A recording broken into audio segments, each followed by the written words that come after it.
Hi, everybody. My name is Jared Milrad. I'm the founder of Movie Karma. We're the nonprofit organization that created our podcast here called Rewriting Hollywood, which is focused on diversity, equity, inclusion, as well as representation in the industry. We've been really lucky. We've had some incredible guests on the podcast to talk about their journeys, to talk about inclusion, equity, representation in the industry. And today we have another special guest. Today's guest is Felicia D Henderson, who is the showrunner and executive producer of First Kill, the new series on Netflix. I'm really excited to talk to Felicia about her journey, her background, but also about this new series, which I had a chance to check out. It's really neat. It's incredibly inclusive. It's also just really fun to watch. And so I think folks will enjoy it if you haven't seen it yet. But Felicia, I'm excited to have you on our podcast, Rewriting Hollywood. Thanks so much for joining us. Thank you so much for having me. I appreciate it. I'm excited to be here. Absolutely. So let's dive in. We saw, Felicia, that you graduated from the University of California, Los Angeles, also known as UCLA, with a Bachelor of Arts degree in psychobiology, which sounds really interesting. You spent several years in business. You then went to the University of Georgia, where you attained an MBA in corporate finance and nonprofit management. So we have a little bit of overlap there with the nonprofits side. But I would love to hear, could you talk just a little bit about some of those earlier days, Felicia, and your journey, and how did you transition then to becoming, interested in producing or writing and kind of the work you're doing now? Yeah, thank you. Gosh, I haven't talked about those days in so long, but I appreciate you knowing all of it. Yes, when I was young, I wanted to be a doctor. And so, when I went to school, I majored in psychobiology because I was always interested in like behavior, but I also was a math and science nerd who loved, biology. I loved all the sciences. I loved physics and not chemistry so much, but I loved physics and biology. And so that was my goal. And, I took the MCATs. I was on my way to UC San Francisco. And, to medical school when my dad then had like a major stroke, and I then spent a year taking care of him. And it just changed my life. I dropped out of school, I took care of him, and it changed my life. And a year later, it's like, well, it's time to go back to school, or what do you really want to do? And I was just searching around and wasn't sure and didn't know. And then just like, I'll just take any job. And so, just see how I feel. And I ended up getting a job at a mergers and acquisitions company that just said research librarian. And I've always loved research. And I didn't even know what that meant in that context. But that was my intro to the business world. And it was a very big company, and that's how I got introduced to corporate finance. I reported to the VP of finance, who just took a shine to me. And we became very, very close. He was going off to Kidder Peabody after that. And it's like, you should come. And I was like, okay. So next thing you know, I'm, working at Kidder Peabody with him. And he's like, you need an MBA if you're going to stay in corporate finance.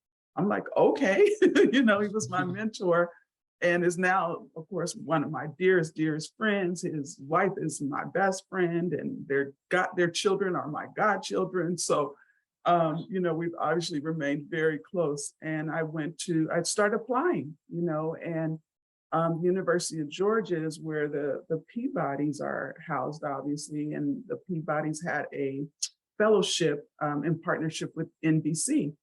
But there was like, if you're interested in management and television, there's a full ride. And I'm like, I'm broke, so I can write an essay about how all I've ever wanted to do was be in management and television. I never even thought about it, to be honest, but I guess I was a good writer. So I got that fellowship, and I got, the NBC Peabody Fellowship at the University of Georgia. And so that's how I ended up there studying corporate finance and nonprofit. And from there, because NBC was part of that, you got a chance to then go interview for a management training program at NBC. And I was like, oh, I kind of on my way there. After all, I did write the essay about how much I wanted to be there. But I thought I'd be, in strategic management or in finance. But once I got into that management training program, and you rotate through all the departments. I was in New York for a while on the business side. Then they send you to Burbank and you rotate. And that was my first exposure to scripts, to marketing, and everything, to on-air promotions, to publicity, to development of comedies. And my mind was blown about how much fun it was to explore storytelling in that way. I had no idea. I didn't know anything about it. But that was it. And I was in after that, Jared. Wow, that's a really interesting journey. And I think it's a great thing for young folks, especially here, or anyone at any age, actually, that you can take. There are multiple paths and many Yes. paths, infinite paths to come to this industry. Because I also saw that you also hold an MFA. I mean, you hold an MFA, you're I believe a PhD candidate, media studies at UCLA, or went Yes. on that route. Yes. Talk more about that, and just like, do you have a love for learning as well, just in I general? do have an immense love for learning. I always have, really. And like I was saying earlier, like I just saw a job, the title just said research librarian. I'm like, I love getting lost in books and articles or deep dives into learning something new. I'm still like that. I'm sure I will always be like that. A lot of my career choices even are about, oh, I haven't done that before. I love learning. And so I was already, a sitcom writer on 2 or 3 successful shows by the time I started to feel like, what else is there to learn? And thought, well, you know what? I've never taken a class. I got in, I wrote a script. There's the Warner Brothers Writers Workshop, which I learned about while in that management training program at NBC. My boss at the time was like, you have a good sense for storytelling. Do you know about this program? And I was like, oh, I'm not a writer. And he said, I think you are. I was like, I'm not, but he's my boss. He's the president of the company. He says, apply, I'm going to apply. So that's what I did. And I got into that program. And that's what led to, me to sitcoms. And then after, I've been on a few, I started to go, wow, I'm just doing this naturally, but I'm a curious person. So I'm like, but I'm curious about the rules for what I seem to have a God-given gift for. And that's what led me back to UCLA. I'm like, I want to understand the rules of what this thing is, because I think my natural ability, will only get me so far. If I want to grow, if I want longevity, then, I think I need to go learn about this thing that I'm making a living doing. So that's what made me apply to the MFA program in screenwriting and directing. And it was there that I wrote my first, feature length screenplay. And I hid for a while behind behind just studying. I didn't really want my classmates to know. And then when they, would find out, they're poor, everyone's poor students, and I'm already making a very nice living driving the fancy sports car. I'd park way over there because I just wanted to be one of the students. And I remember still when, someone's like, you want to go to lunch? And then we went to lunch, and then walking back to the parking lot, I was like, I'll just walk her to her car, because I really like just, fitting in. So I'm like, I'll walk her back to her car. And then we're still talking. She says, I'll just walk you to your car. And I was like, damn, and I remember that day, and she's like, oh, nice car. And I was like, cover blown. So after that, of course, the word spread, she's a writer. She's already a writer. And people would say, what are you doing here? You've already gotten where we're trying to go. And so I spent a lot of time explaining, but I haven't gotten where I want to go. And I need to be here, and I need to learn, and so I ended up being that student who started being the one who hosted a lot of the get-togethers, since I had a house already, you know what I mean? Yeah. So my house started being the hangout for the other MFA students. And then I started a women's group as well. Then we'd hang out too. Like, it was just a really cool time. But that's, really why I went back to school. And then while in school, while getting my MFA, I wrote a screenplay that won the screenplay contest at UCLA. And that was a drama. And it was really my first drama. And I wrote that drama just at the exact time that Showtime was looking for someone to adapt Soul Food, the movie, into a series. And my drama was about a family loosely based on my own. So, I've had a lot of wonderful kismet moments in my career. And then there I was, again, writing and happy. And they asked me, would you be interested in teaching a class? You seem to just have a knack for it. And so I taught one class at UCLA, then another. And then, one of my mentors there said, you're supposed to get a PhD in this, like the way you think about it. And I was fascinated by it because we had that mandatory, you had to take 2 critical studies courses, the study of media courses, as part of the MFA. And there I was in a classroom where someone was doing a report on soul food. And I'm like, this is going to be interesting. That's my show that I, run. And that's what really sealed it for me, is the idea of that someone could be critically looking at, from a scholarly point of view, the work that I do creatively.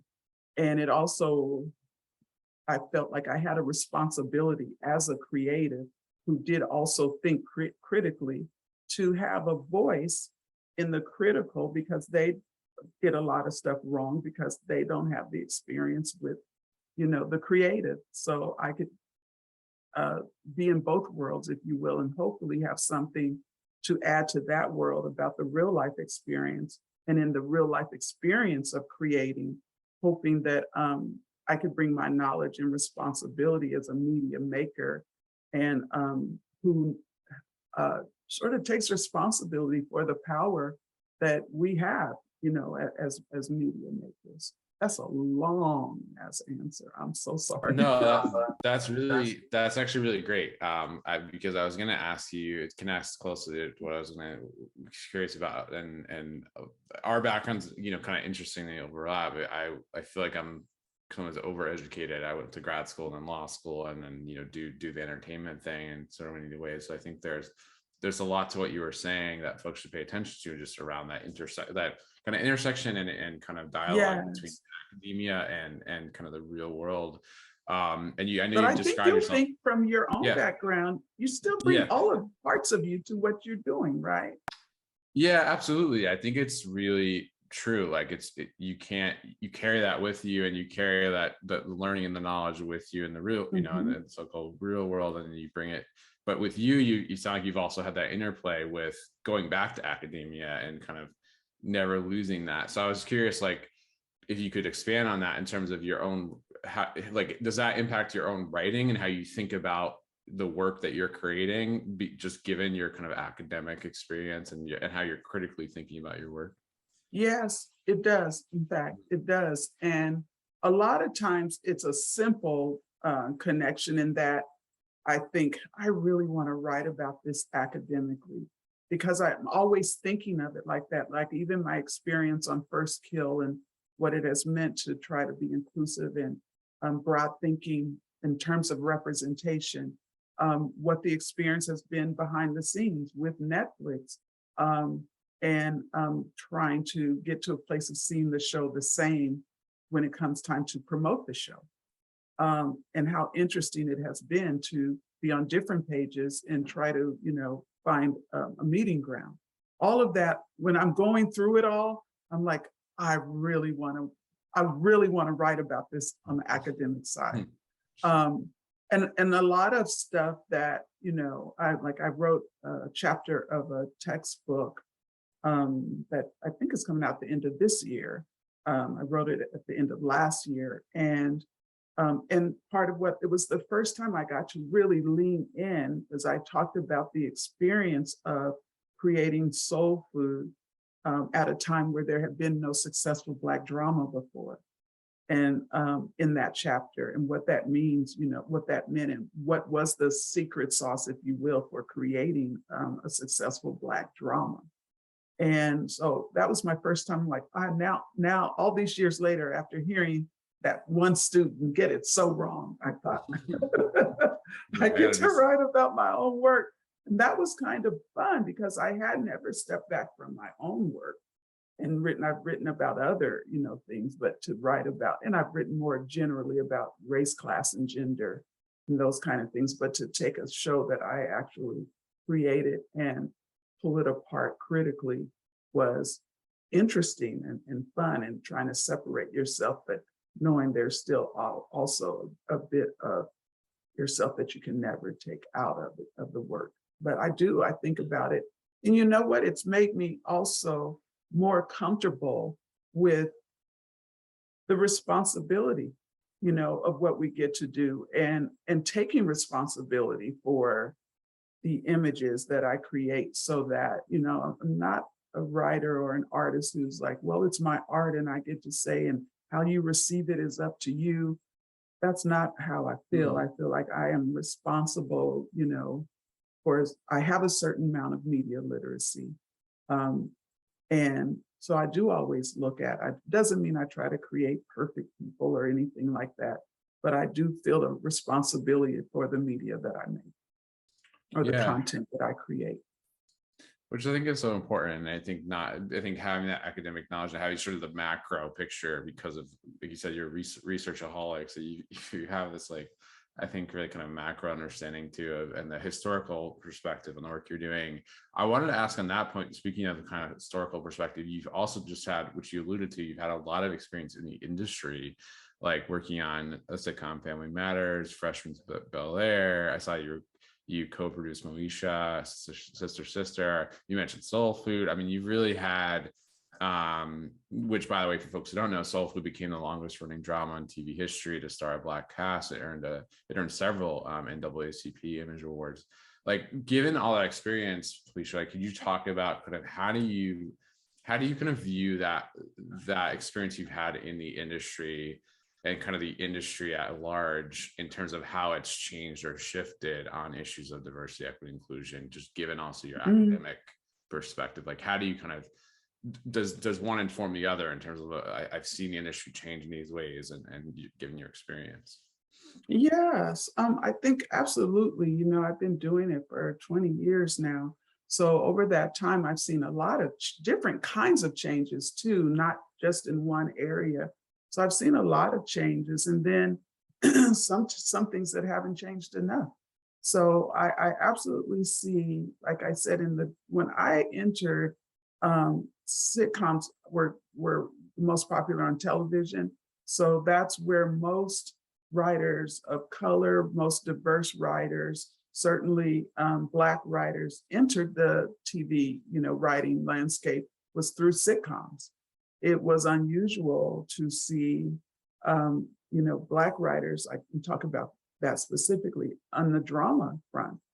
And it was also even on shows that were, certainly back to the, I'm also TV historian, so certainly back to shows in the 60s and 70s and 80s and even 90s, it was still unusual for a Black person or a person of color to be the head writer, showrunner of a show about people of color.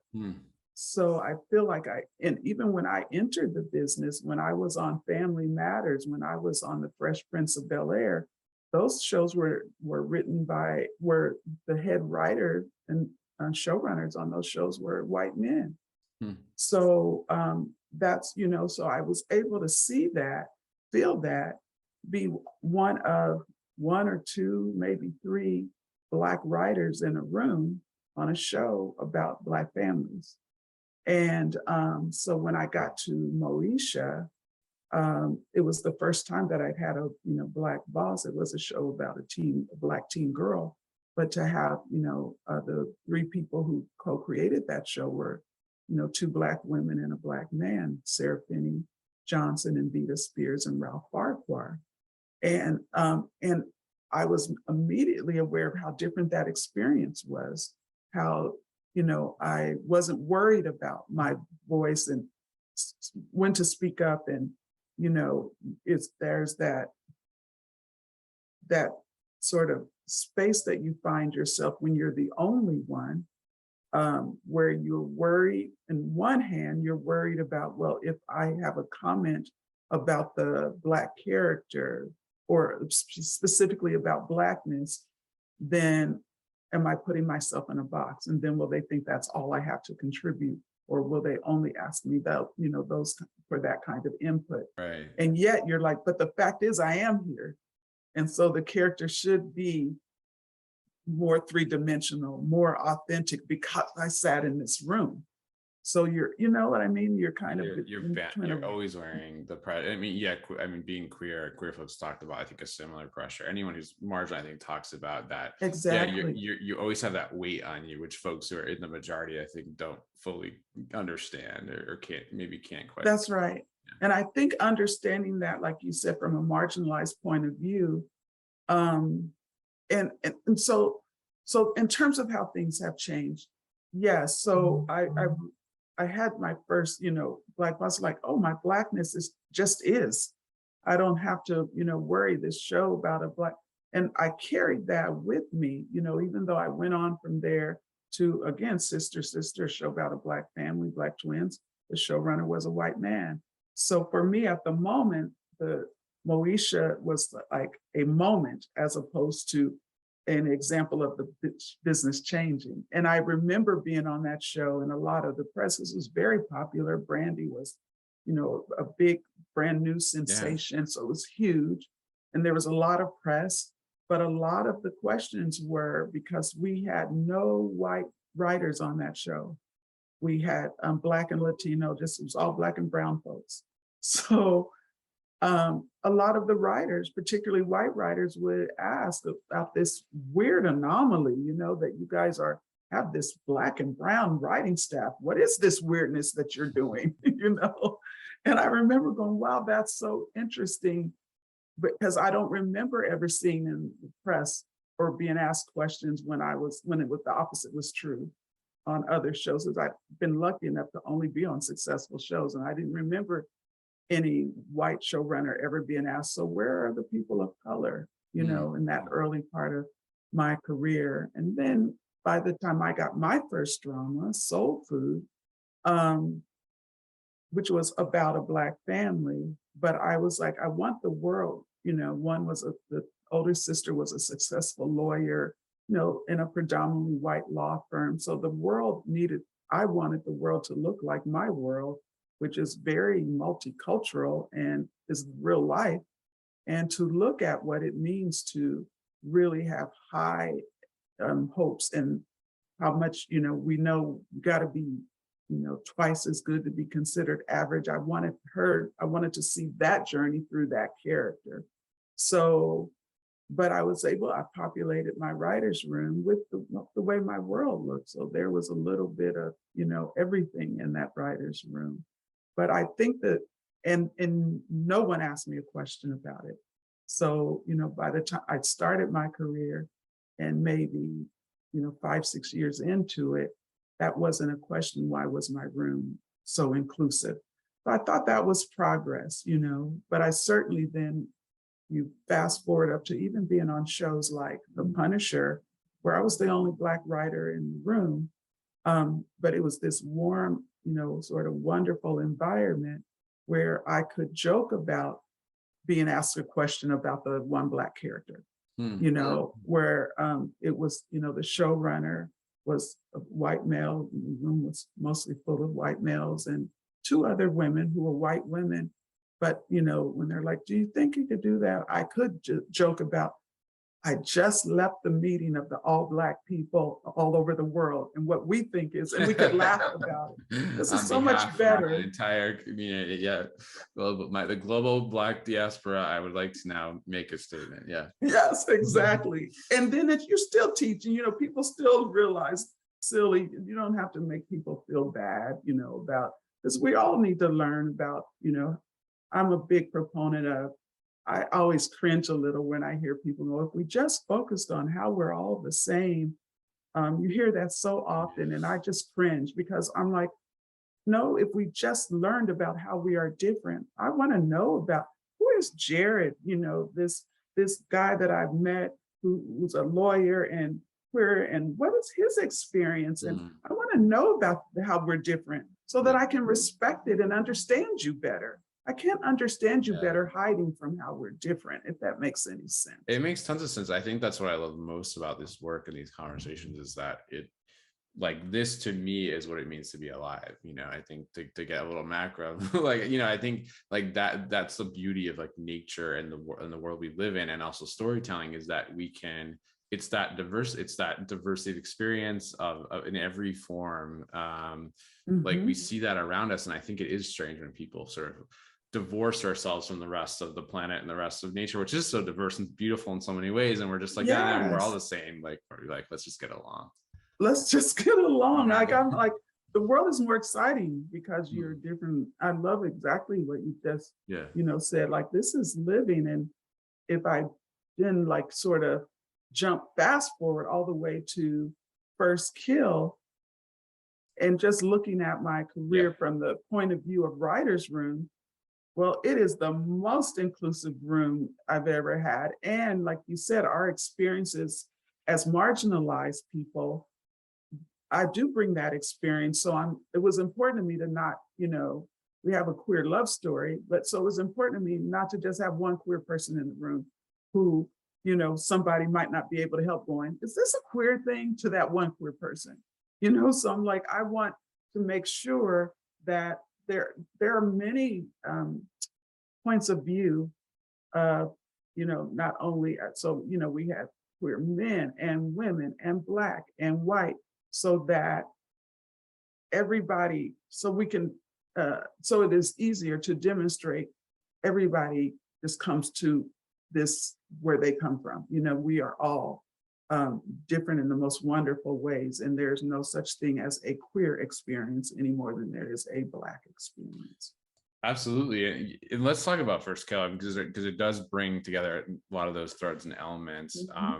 For folks who haven't seen it, it does have a queer love story, just a love story, period. But it's it kind of a teen, there's sort of teen romance. The trick, of course, is that there one is a vampire, that there's a vampire hunter, and they're ready to make their first kill, and sort of this sort of like interesting kind of element on top of just a love story. And obviously I think that has a lot to say about just love in general, and teen love, and all the things. But I wonder if you could just talk about show running this project, developing it. Tell us just a little bit about what excited you about it, and why you think it's significant, because it is, I think, significant beyond just being a compelling show. Yeah, thank you. I appreciate you saying that, but I too think it is significant beyond being compelling, because I have lots of beliefs, I have strong opinions, I'm very politically active, I care about the world I'm living in, and that the next generation is inheriting. But I do believe strongly my first job is to entertain.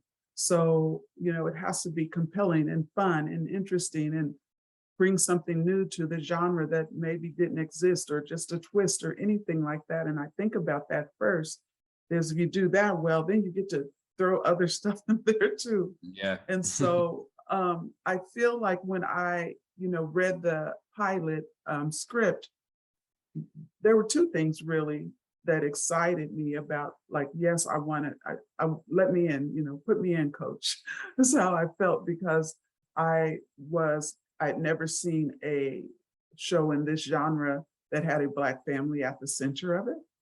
And sure, we see Black characters, but we rarely see, three-dimensional, go behind the scenes, go into the rest of their lives, and find an entire Black family who isn't, just the best friend of, or, a tertiary character. Even. Yeah. Yes, not truly. And so that was like, I really wanted to investigate that. And then secondly, that I am, a Shakespeare freak. I love classic literature. I did, my major was psychobiology, but I minored in literature. And so I loved that and what I could do with that. And then, and thirdly, I came to it excuse me, as a person who, I told you about the goddaughters earlier, and that one of those goddaughters at 16, the age that these two girls are in the series, tried to take her life rather than come out.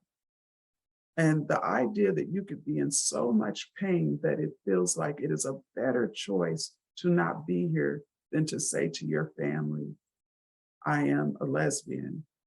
That still pains me. Yeah. You know, she is doing fine now. She's in her mid-20s. She's in a PhD program. She's found the love of her life. I have to tell you that so that you don't worry about her. I'm so proud of her. That's great. Yeah. Yes, but I came to it for her. I came to it for the 16-year-old versions of her. I came to it because I wondered what would her life have been like if she'd seen herself again represented on television. Because I do believe in the power of the content that we create. And so all of those things made it really interesting for me, just in terms of, these are all things I care about. And so, and then creatively, it was just my sweet spot because I love writing about family. I'm, you know, a comic book and genre nerd from childhood. And I love writing about love. So I was all of that brought together. And so, you know, the pilot was based on Victoria Schwab's short story. And that's kind of where it ended because it was a short story. So I was also excited about really then creating a series because there was a whole world that needed to be built. So there's plenty of work for me to do in the creation of what would be this series. And I loved it. I loved it. I loved, you know, bringing everything I thought it should be to bear. And from what the music would be to what the main titles would look like, to casting it, to, you know, fighting to shoot in Atlanta when Netflix was like, well, you know, the dollar will go farther in Toronto. I was like, it's based in Savannah. We have got to shoot in, you know, Atlanta and Savannah, and fighting for all that. It's just all that it means to be the showrunner. But I was built for it. You know, I love making 100 decisions an hour every day, you know, all of that. I love it. So and shooting, we started shooting before there were vaccines for all. So that was one challenge that I didn't anticipate, nor did I enjoy. But being able to sort of create this world and have something to say, looking at my writer's room and knowing that that writer's room looked like the characters, because I believe in that too. If and when you can, and you almost always can, the writer's room and behind the scenes, your crew, everyone should look like the people you're representing or the characters you're representing. So all of that part of it was a lot of fun. Yeah, I was going to ask you about that. It sounds like you were very intentional in not only, as you said, how you tackled the subjects, some sensitive subjects, but also how you built the room and kind of built the team around it. And I do think it feels, what's great about it is it feels like even the love story feels very natural and sort of and not forced, and which I think is like how representation can happen at its best, where it's just like this is normalized and it's not weird or like just you know, sort of tokenized. So important, Jared. So important to me.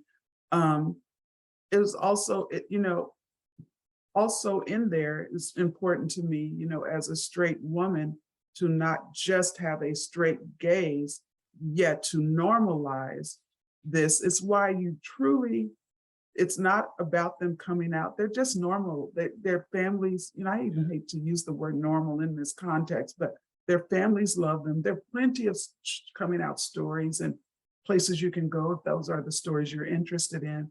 But they literally, while they're falling in love in one episode, tell each other their coming out stories. And that's pretty much it. The rest of it is about them living their three-dimensional lives. The rest of it is about the issues of, you know, being the Capulets and the Montagues. You know, it's about young, powerful young women deciding who they are going to be and not allowing their families to tell them who they're going to be. and that happened to fall in love with each other. So it was important to me. Of course, I had lots of input from my lesbian friends and family, young and old. So, and I appreciate that very much too, because I wanted to make sure that that didn't feel dismissive, you know, their queerness, to not talk about it more. And every single person on the show, not on the show, in my professional life, my personal life, just were like, no, thank you. Thank you. We're tired of seeing things that make us look like we're just about our queerness. So that makes me want to ask you the question, how do you feel about it? But what do you feel when you see that representation, like in a First Kill, where it's literally no mention of it other than in one episode? I think it's really amazing. I mean, that really struck me, I think, immediately. And I was thinking a lot about just being a young, didn't even know I was closeted gay kid, right? And I was lucky to have a pretty accepting family, but I thought a lot about it watching your show, because just to not have that representation when I was younger, and to not see those examples. I mean, I think other than like Will and Grace, right? There's like a few things that were on TV that were, where I remember like thinking, oh, that's interesting, but not having that diversity of examples of queer love. And I think, to your point earlier about being like the only Black person in the room, or being the only Black woman in the room, like that stuff weighs on you when you're just like, over time, like I am the only, I feel like I'm the only different one, and I don't see representation of what I could be, Yes, you bring up Will and Grace, and I remember like just feeling like, oh gosh, look at Will, he's just a guy, and it still was a time where, to be safe, you better have the flamboyant, funny, gay one. But there was this wonderful balance that we'd never seen before, that you also just have a guy who's just a guy who just happens to be queer. And that was just such a beautiful moment to me. It really was. And I think you've done a great job of and the team's done a great job of really bringing in just the realities of just, let it be a love story, and not let it be something that has to, like you said, it has to have a big, like, kind of, because we always joke, my husband and I, that like, there's, especially I find gay male love stories, I think also, lesbian love stories and others that are queer, is just like, they're sort of the, they go in for the kiss, and then it, like, someone interrupts them, or like, you know what I mean? Like, to your point earlier, it's like they're always kind of the side character. Like, they never get to the romance part, and you know what I mean? It's sort of just cut short. I will tell you, just reminded me that, there's an episode where they, which is their most intense makeout, outside in the park. And I do remember, and we had a consultant on the show. I can't remember her exact title, Dr. Tiffany, but for intimacy coordinator, that's her title. Right. And I love this woman. Like, I was so fascinated by her work. I love that there was such a person on set to always, whether there was, you had to be in your underwear or partial nudity or making out, that she would have the conversations with each actor when they had to have such scenes, and come back to me and it's like, well, this one feels comfortable with this showing, but not that. And all of that, I love knowing that ahead of time, so you don't just have freaked out actors and you could respect it. This one, she's fine with hand on breast, but not on butt, and don't show the up. I'm like, yes, I love knowing this so that the actors can just focus on acting. And, my job is to make them as comfortable, provide an environment where they just have to focus on their work and can be comfortable to be brilliant. And so Dr. Tiffany, when we were doing that scene, I remember her, and it's night, and it's the night that I was attacked by ticks, but we'll talk about that a different time. And it was a crazy night. And I remember her going, she was frustrated. And I was like, what is it? What is it? Is, one of the actors unhappy? Sarah Catherine or Amani, are they okay? And I'm pretty close with, my cast. And she's like, no, I feel like this one, I could see she orgasmed, but not the other one. Can we do one more take? I'm like, I love that this is where we are. And then she's like, yeah, it's got to, it's better if they're both clear, they're both enjoying. I'm like, it's not clear. Yeah, we're going to do another take. Then there we are, with the episode cut together, and Netflix was like, there are hands going down pants. There are, dresses being hiked up. There's some extreme grind.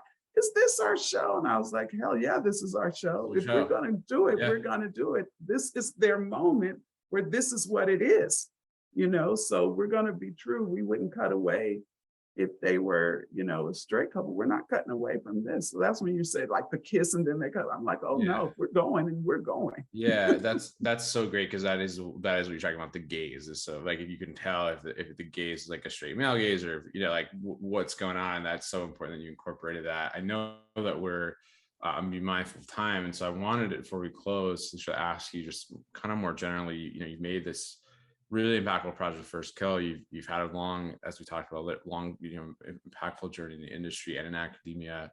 Where do you see the industry going, in light of what you've just done and maybe what you're working on next, in terms of, our journey, hopefully, towards becoming more inclusive and equitable and representative? Like, is it in fits and starts? Is it, do you see more systemic change coming? What are your thoughts on that?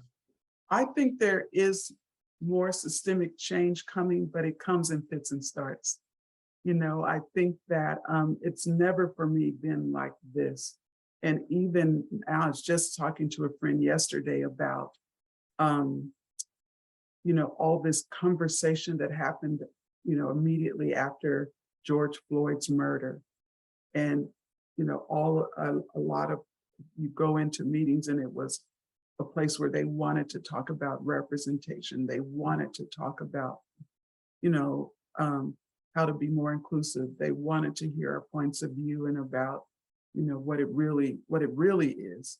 And now I kind of feel like, as I continue to be out there and hear my friends pitching stuff, that we're back to where people are comfortable. Everyone read White Fragility and they feel better about themselves. And now here we are again, where I find it, hard to sell something that has a Black lead, because where the business, while we're more inclusive, where the business also is sort of partly because of the of COVID, 2 years of that, you saw the, temporary, I always have to hope for temporary, sort of collapse of the film industry, because I'm never gonna, ever have a time where I don't want to see films on the big screen and go to the movies for that experience. But you have that, so you have all those people, right? The big A-list stars and directors now all in television. And so what happens when that happens is that all of the outlets become more star driven. So when I pitch something that literally is a New York Times bestselling novel called Legend Born, and it's a big deal novel, but it has a young Black woman that's going off to college at the center. I literally was told, well, there's just no stars really in that age group. And so we're gonna pass because we don't know who would star in it. To me, that's a step backwards, because before all of the stars from film came to television, television makes its own stars.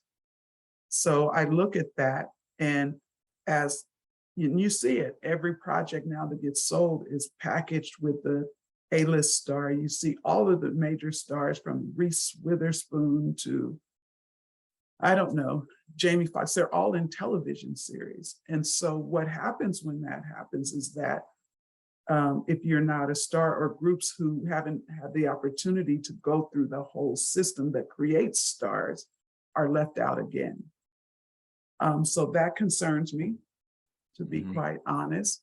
But at the same time, one of my next projects is called Avenger Field, and it is about a base in Texas called Avenger Field, where the first women pilots to fly for the Army were trained for World War II. So it's set in the 1940s, and for Peacock with Renee Zellweger starring. So there you have it. We got this period piece, which are hard to sell, but I have Renee Zellweger. Right. So, it's more of that. But at the same time, the Black women were not allowed in that program. And the progress is that I'm like, well, I could say in this world and not be fearful anymore. Like, I've got to find a way to create an authentic way for a Black character to be in this, because as a Black woman, I am most comfortable when I am representing,